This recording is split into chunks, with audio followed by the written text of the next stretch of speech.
दोस्तों अंकुश अकेडमी में एक बार फिर से आपका स्वागत है भाई।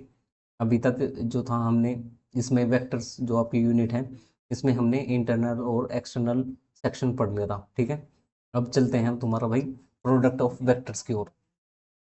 ठीक है, प्रोडक्ट ऑफ वेक्टर जो है दो टाइप का पढ़ना है हमने इसमें, एक स्केलर प्रोडक्ट और एक वेक्टर प्रोडक्ट। ठीक है, अच्छा अब ये क्या है, सबसे पहले जाता है तुम्हारा स्केलर प्रोडक्ट और इसी को ही हम क्या बोल देते हैं, डॉट प्रोडक्ट बोल देते हैं। ठीक है, अब देखते हैं, देखो the scalar product of two non zero vectors A and B denoted by A dot B. ठीक है, इसको हम दो वेक्टर का अगर डॉट करना है तो उसको ऐसे करेंगे, ए दूसरा पहला वेक्टर है और ये बी दूसरा वेक्टर है। ठीक है, अच्छा और इसको कैसे करेंगे, देखो अगर एक ए वेक्टर है तुम्हारा, मैंने ले लिया 2i प्लस 3j प्लस के ये ले लिया। अच्छा बी मैंने ले लिया, इसमें बी वेक्टर जो है वो है मेरा 2j प्लस के।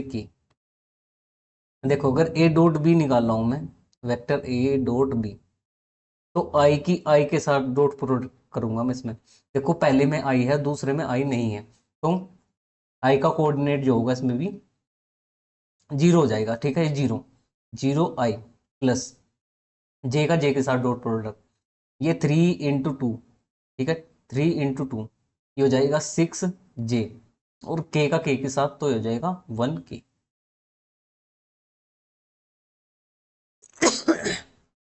अच्छा और इसमें क्या होता है भाई, ये थोड़ा सा दो बार देख लो, मैंने रोंग कर दिया इसमें थोड़ा। देखो ए डॉट बी अगर मैं करूंगा, vector A dot vector B अगर मैं करता हूँ, ठीक ठीक है, मुझे एक नंबर मिलेगा, तभी इसका डॉट प्रोडक्ट या स्केलर प्रोडक्ट बोलते हैं इसको। अच्छा तो आई का आई के साथ करूंगा तो देखो जीरो है यहाँ पे, क्योंकि दूसरे वेक्टर में जीरो है आई, इसलिए क्या होगा, टू का जीरो के साथ जीरो हो जाएगा प्लस, फिर थ्री का टू के साथ डॉट होगा तो ये 6 हो जाएगा, फिर के का के के साथ होगा तो +1 हो जाएगा, तो 7 आया ए डॉट बी। ठीक है, इस तरीके से डॉट प्रोडक्ट निकालते हैं हम वेक्टर्स का।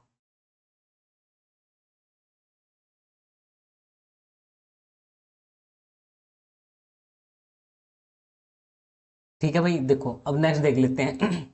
डेफिनेशन क्या है कि अगर दो वेक्टर हैं तुम्हारे, ए वेक्टर है और बी वेक्टर है, उन दोनों का डॉट प्रोडक्ट जो होता है वो magnitude of A magnitude of B और उन दोनों के बीच का वेक्टर जो होगा वो कोस थीटा, एंगल जो होगा वो कोस थीटा होगा।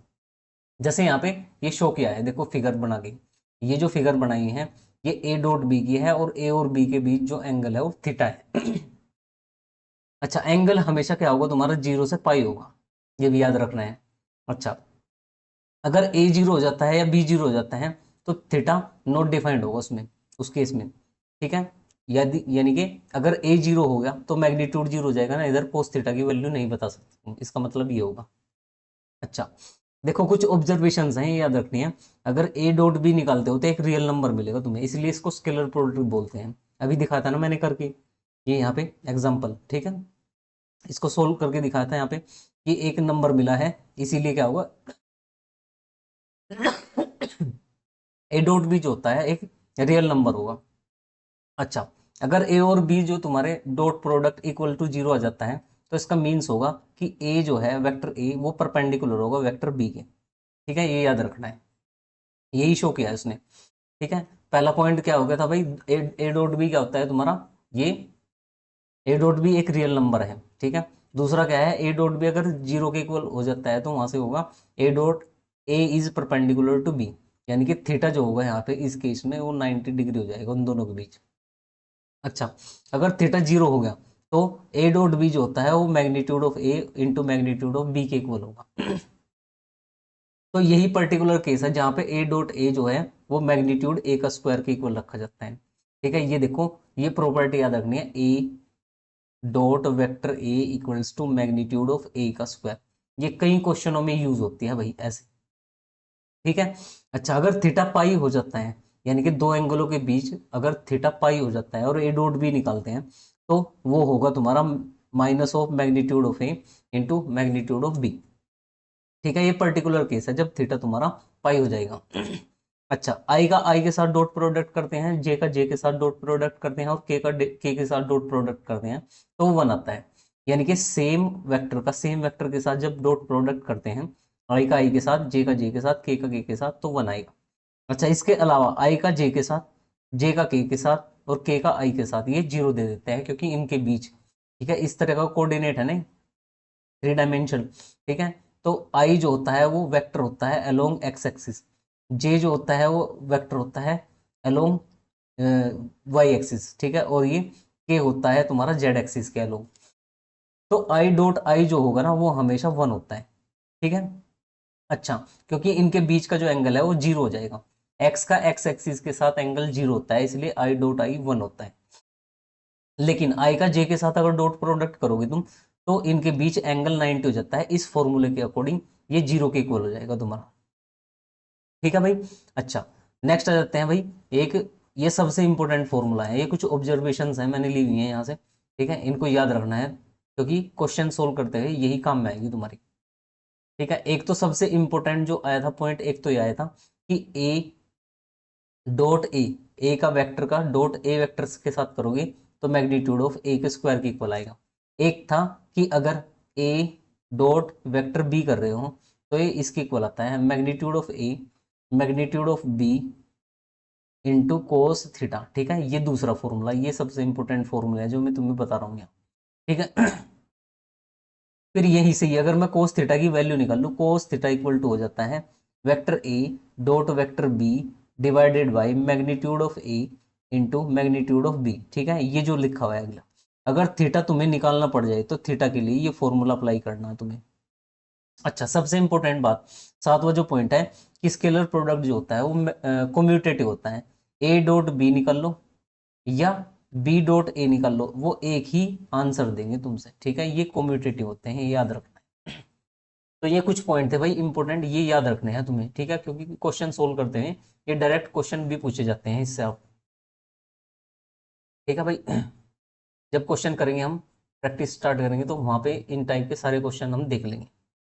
चलो नेक्स्ट भाई, देखो,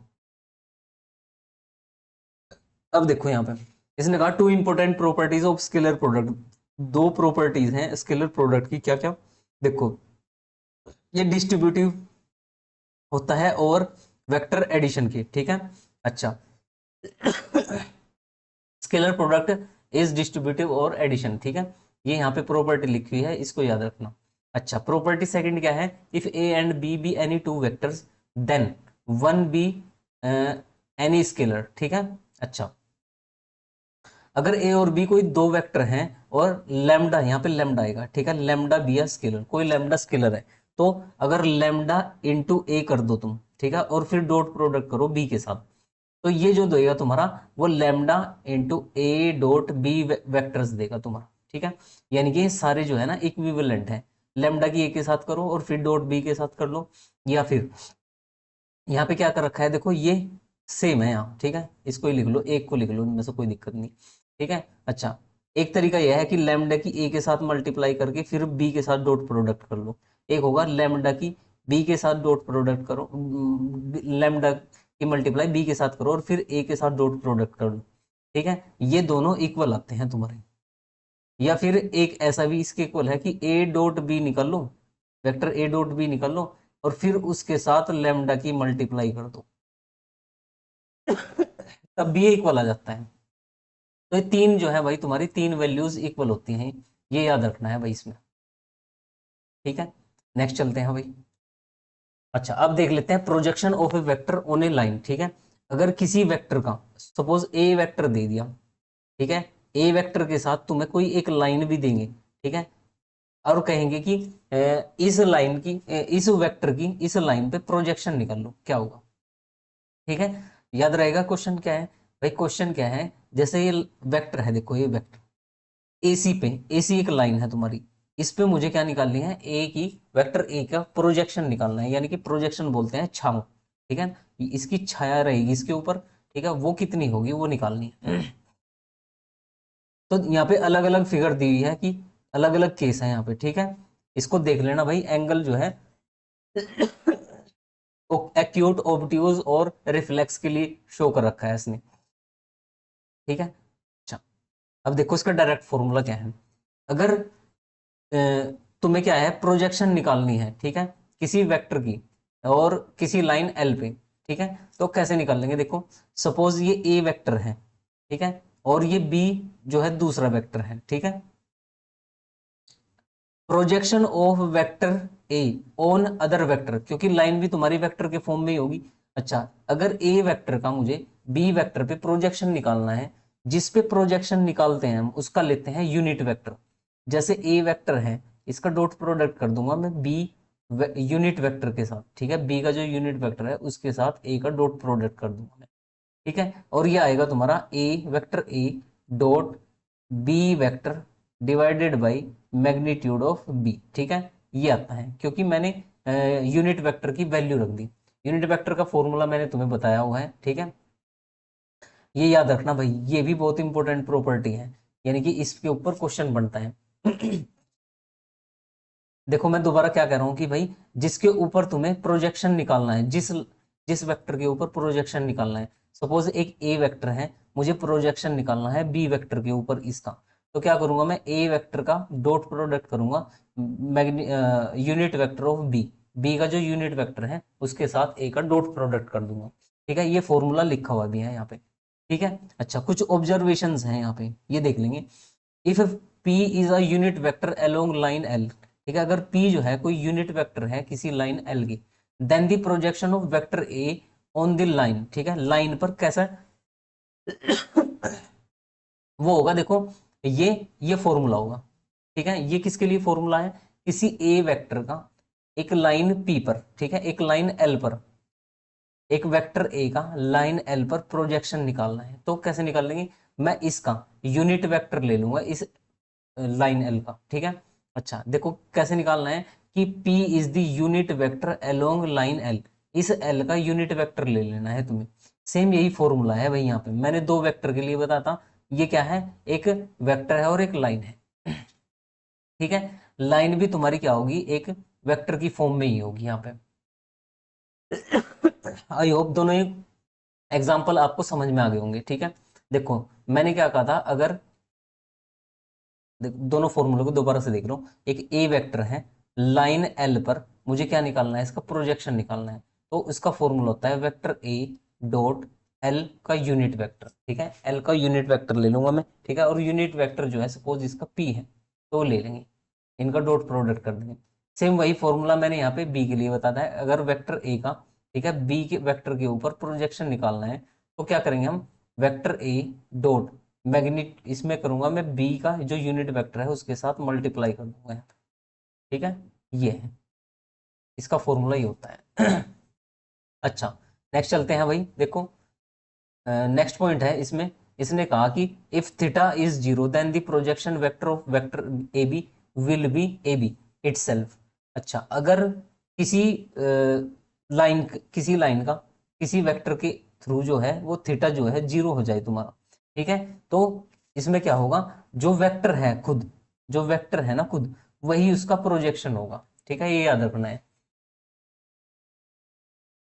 अच्छा, अगर इसमें क्या हो जाए कि थीटा पाई हो जाए, अगर थीटा पाई हो जाता है तो ए बी का, ए बी कोई वेक्टर है तुम्हारा, अगर इसका प्रोजेक्शन निकालना है तो वो बी ए हो जाएगा, यानी कि उसका उल्टा, ठीक है, ए बी का जो बी ए है वो प्रोजेक्शन हो जाएगा।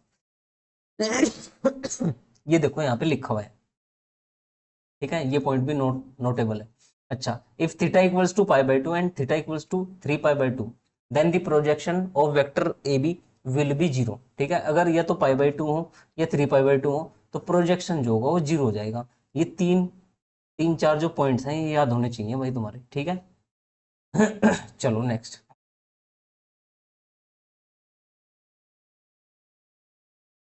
अब आ जाते हैं भाई वेक्टर और क्रॉस प्रोडक्ट में, ठीक है।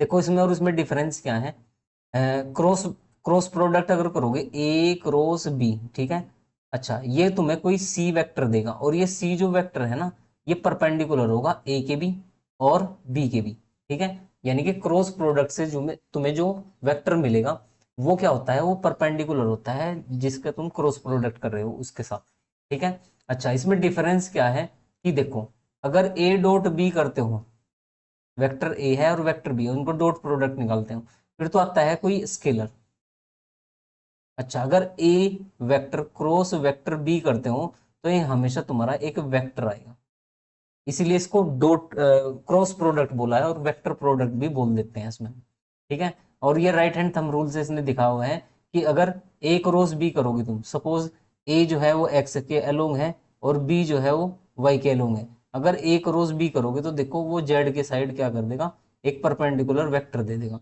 जो इस वेक्टर ए के वेक्टर की भी परपेंडिकुलर है और इस बी वेक्टर की भी परपेंडिकुलर है, यही इसने राइट हैंड से दिखाया हुआ है।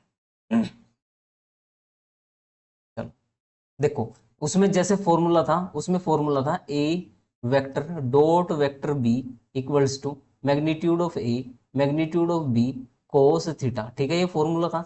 ऐसे ही इसमें ए क्रॉस बी का जो फॉर्मूला है वो हो जाएगा A cross B equals to magnitude of vector A magnitude of vector B और ये साइन थीटा, ठीक है।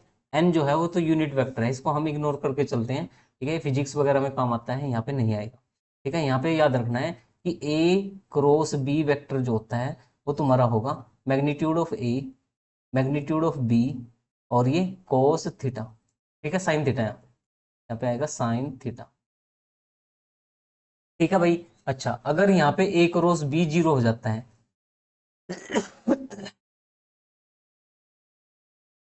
अगर ए क्रॉस बी जीरो हो जाता है, यानी कि या तो वेक्टर ए जीरो हो या वेक्टर बी जीरो हो, तो थीटा यहाँ पे भी क्या हो जाएगा, नॉट डिफाइंड हो जाएगा। अगर ए क्रॉस बी जीरो हो रहा है और वो तभी जीरो होगा, यानी कि अगर ए जीरो हो या बी जीरो हो तो तुम्हारा क्या होगा, थीटा उससे तुम डिफाइन नहीं कर सकते। अच्छा, उसमें क्या होता था, A cross A dot B equals to B dot A होता था ना, लेकिन ये क्या हो कि A cross B vector A cross B not equals to B cross A, ये इसके इक्वल नहीं होता है, ठीक है, यानी कि कॉम्यूटेटिव नहीं होता है। अब कुछ ऑब्जर्वेशन है उनके थ्रू देख लेते हैं इसका भाई, ठीक है। यहाँ पे कि अगर दो वेक्टर का तुम क्रॉस प्रोडक्ट करते हो, ठीक है, तो एक वेक्टर मिलता है, यही लिखा है यहाँ पे।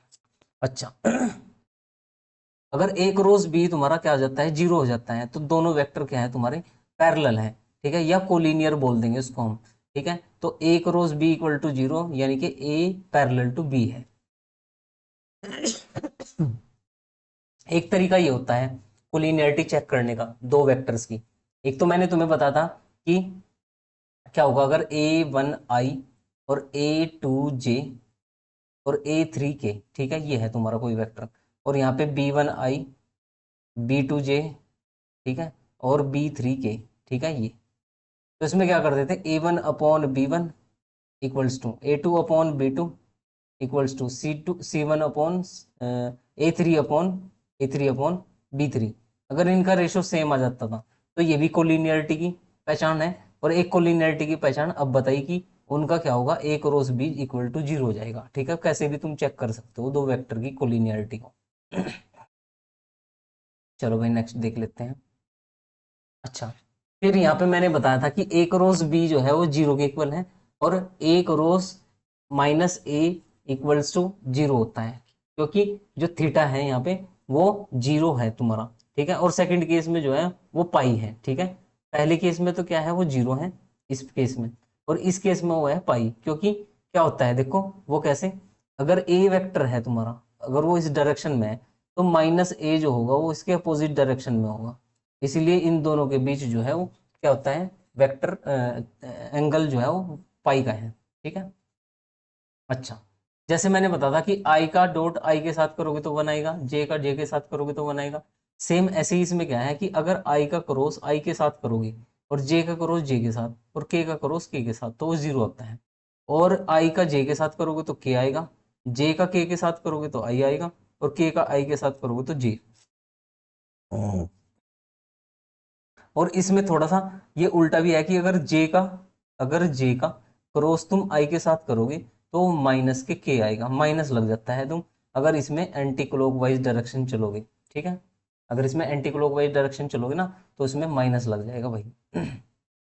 सपोज तुम कर रहे हो के के क्रॉस जे, ठीक है, के क्रॉस जे कर रहे हो तो ये माइनस के आई के इक्वल आएगा, ठीक है।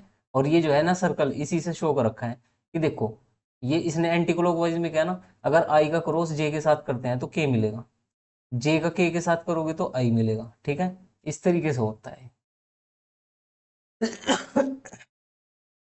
अच्छा, साइन थीटा जो है तुम्हारा, साइन थीटा क्या है भाई, वो अ, इसके इक्वल है तुम्हारा। साइन थीटा किसके इक्वल है, sine theta equals to vector A cross vector B का magnitude divided by magnitude of A और मैग्नीट्यूड ऑफ बी।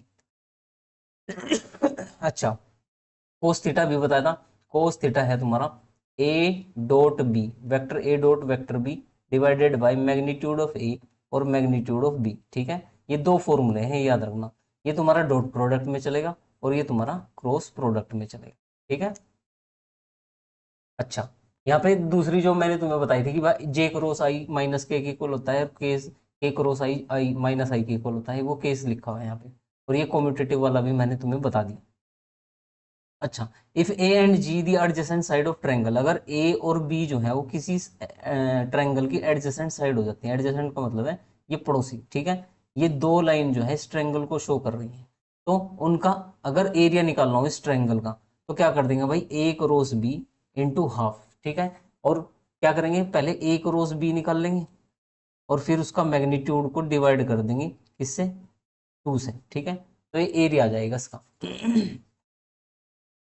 सेम ऐसे ही अगर दो वेक्टर तुम्हारे पैरेललोग्राम की एडजेसेंट साइड को शो कर रहे हैं, ठीक है, और इसमें एरिया निकालना हो पैरेललोग्राम का, तो डायरेक्ट क्या कर देंगे, ए क्रॉस बी कर देंगे इसका। ठीक है, तो ये दो फॉर्मूले हैं भाई, याद रखना। अगर दो वेक्टर तुम्हारे ट्रायंगल की एडजेसेंट साइड को शो कर रहे हैं, तो उसका एरिया होगा half into magnitude of A cross B. ठीक है, एक फॉर्मूला ये है, और एक फॉर्मूला ये याद रखना है तुम्हें यहाँ पे, ये वाला, कि अगर पैरेललोग्राम की एडजेसेंट साइड को शो कर रही हैं ए और बी, तो ये तुम्हारा क्या हो जाएगा, एक पैरेललोग्राम हो जाएगा, और इसका एरिया निकाल लोगे तो ए क्रॉस बी हो जाएगा।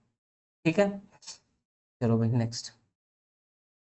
अब इसमें क्या आती है, इसमें भी एक डिस्ट्रीब्यूटिव प्रॉपर्टी होती है, यानी कि वेक्टर जो होता है क्रॉस प्रोडक्ट। ठीक है, cross product of vector is distributive और एडिशन। देखो, ए क्रॉस बी का रखा है यहाँ, और फिर ए क्रॉस सी का रखा है यहाँ।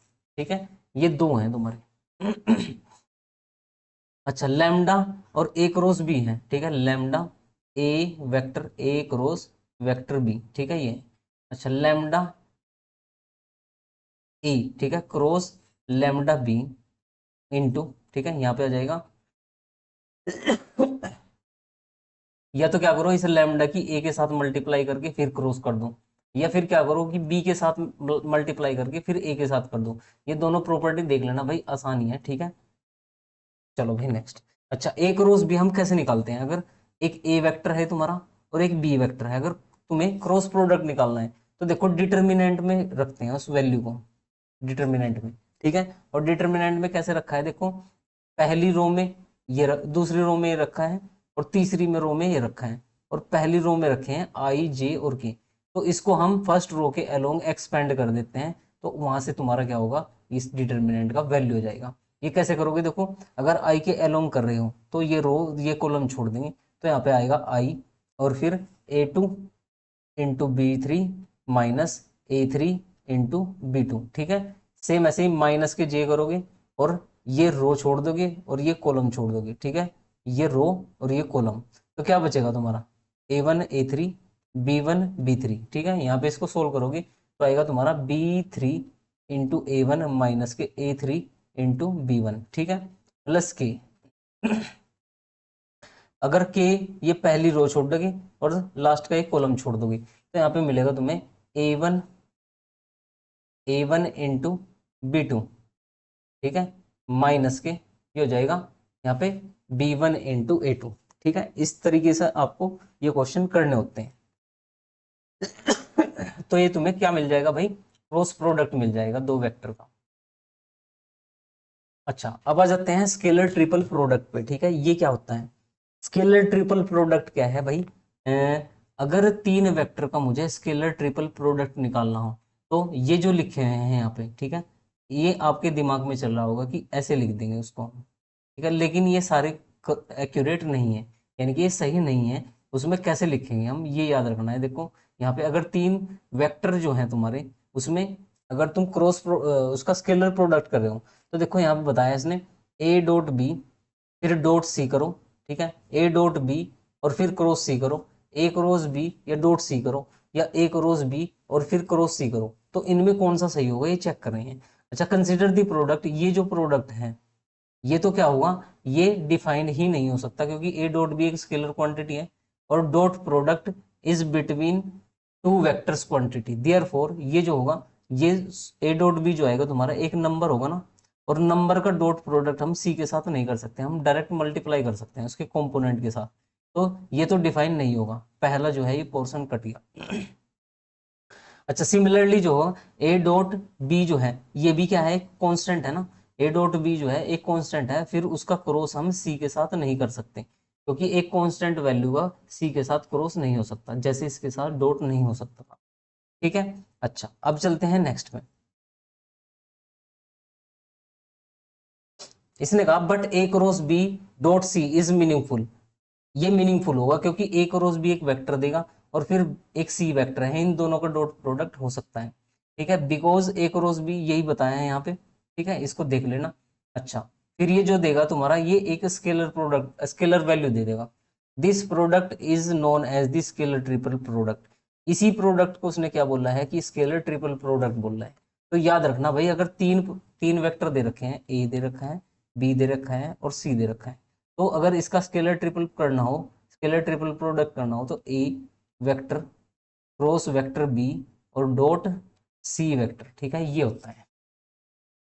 इसी को ही हम ट्रिपल प्रोडक्ट भी बोल देते हैं। ठीक है। अच्छा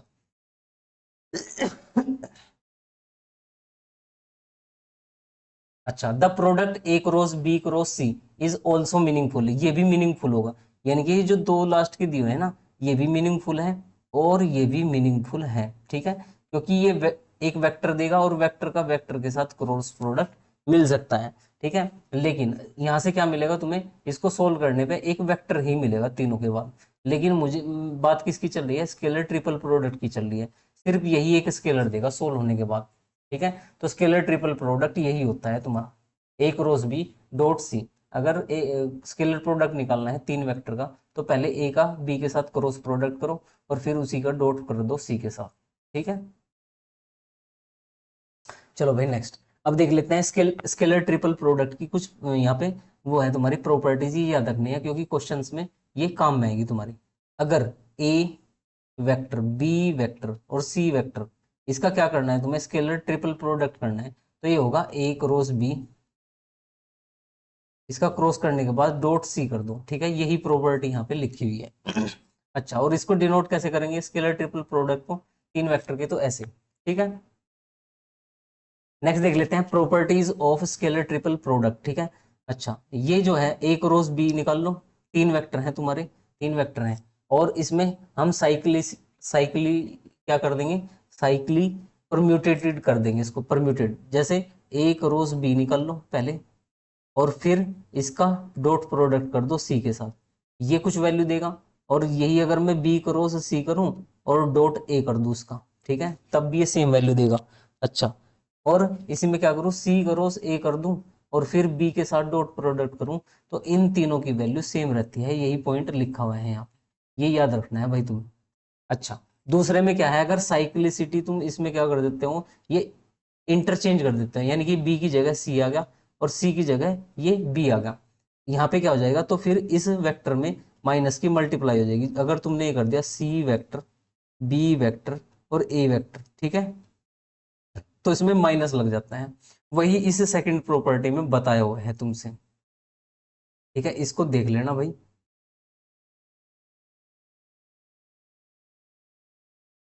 ये वाला ठीक है, ये जो सेकंड पॉइंट है। चलो next property, in scalar triple product the position of dot and cross can be interchange provide the cyclic order of the vector remain same. ठीक है, देखो उसने क्या कहा, in scalar triple product the position of dot and cross can be interchange. अच्छा, जो ये cross है, क्रॉस की जगह में डॉट कर दो, डॉट की जगह में क्रॉस कर दो, तो ये भी वैल्यू तुम्हारी इक्वल होती है। ठीक है, कई क्वेश्चंस में इसको प्रूफ के क्वेश्चन में ही काम आ जाते हैं, इसलिए बता रहा हूँ भाई। ठीक है, नेक्स्ट देख लो, the scalar triple product of three vectors is zero if and any two of them are equal. अगर किसी वेक्टर के अंदर, ठीक है, वेक्टर ए वेक्टर बी और सी होगा, किसी स्केलर ट्रिपल प्रोडक्ट के अंदर अगर दो वेक्टर सेम हो जाते हैं तो तब ये 0 हो जाएगा तुम्हारा। ठीक है। अच्छा, अगर 3 वेक्टर हैं तुम्हारे ए बी सी और एक लैम्डा जो है वो स्केलर है, उसकी मल्टीप्लाई पहले ए के साथ कर दो और फिर उसका स्केलर ट्रिपल प्रोडक्ट कर दो बी के साथ, तो ये किसके इक्वल आएगा? पहले स्केलर ट्रिपल प्रोडक्ट करो तीनों का और फिर लैम्डा की मल्टीप्लाई कर दो, ये भी क्या है तुम्हारा इसके इक्वल होता है। ये प्रॉपर्टी दोबारा देख लो भाई, इसमें क्या कर रखा है, इसे लैम्डा स्केलर की ए के साथ मल्टीप्लाई कर दी, फिर स्केलर ट्रिपल प्रोडक्ट अप्लाई किया होगा, ये वैल्यू जो है तुम्हारी किसके इक्वल होगी? लैम्डा को बाहर रखो, पहले स्केलर ट्रिपल प्रोडक्ट निकाल लो और फिर जो वेक्टर आएगा उसकी लैम्डा के साथ मल्टीप्लाई कर दो, तो ये सेम वैल्यूज देता है तुम्हारा। ठीक है भाई, तो ये तुम्हारी प्रॉपर्टीज थी। इसके बाद ये 3 प्रॉपर्टी हो रहे हैं भाई। ठीक है, और ये चैप्टर खत्म हो जाएगा तुम्हारा। ठीक है, इसमें देख लेते हैं, scalar triple product of 3 vectors is 0 if and only if 2 of them are parallel और कोलिनियर। अगर 2 या तो पैरेलल हो या कोलिनियर हो तभी तुम्हारे क्या हो जाएगा, उनका स्केलर ट्रिपल प्रोडक्ट 0 हो जाएगा। ठीक है। अच्छा, एक नेक्स्ट प्रॉपर्टी है कि अगर ए के साथ बी को तुम ऐड कर रहे हो और सी और डी दूसरा क्या है कि उसके साथ स्केलर ट्रिपल प्रोडक्ट निकाल रहे हो, तो इसको मैं अलग अलग 2 स्केलर ट्रिपल प्रोडक्ट में ब्रेक कर सकता हूँ। पहले ए सी डी था और फिर बी सी डी है। ठीक है। अच्छा, the necessary and sufficient condition for 3 non zero non collinear vectors A B C to be coplanar. अगर कोप्लेनर होना पड़ जाए, इसको पूछा है कि कोप्लेनर की क्या कंडीशन है, तो उनका scalar triple product equals to 0 आएगा। ठीक है भाई, तो ये वेक्टर की यूनिट में आपका बचा हुआ था, ये थ्योरी पोर्शन। ठीक है, ये मैंने करा दिया है। ठीक है, और जो मैट्रिक्स का था वो भी मैंने अपलोड कर दिया भाई, उसको भी आप जाके चेक कर सकते हैं। ठीक है, रैंक मेथड जो मैंने बताया था कि रैंक मेथड से हम उसके सॉल्यूशन देखेंगे, लीनियर इक्वेशन इन 2 वेरिएबल और 3 वेरिएबल के। ठीक है, अब जल्दी आपकी जो इसमें एक यूनिट बची हुई है फर्स्ट पेपर में, उसकी भी थ्योरी में जल्दी अपलोड कर दूंगा, उसके नोट्स जो हैं वो रेडी हैं। ठीक है, और लगभग संडे तक, ठीक है, संडे तक आपको सेकंड जो पेपर है उसकी भी कोई ना कोई यूनिट आपको अपलोड मिल जाएगी। ठीक है, तो आज के लिए इतना ही भाई, नेक्स्ट लेक्चर में मुलाकात होगी आपसे।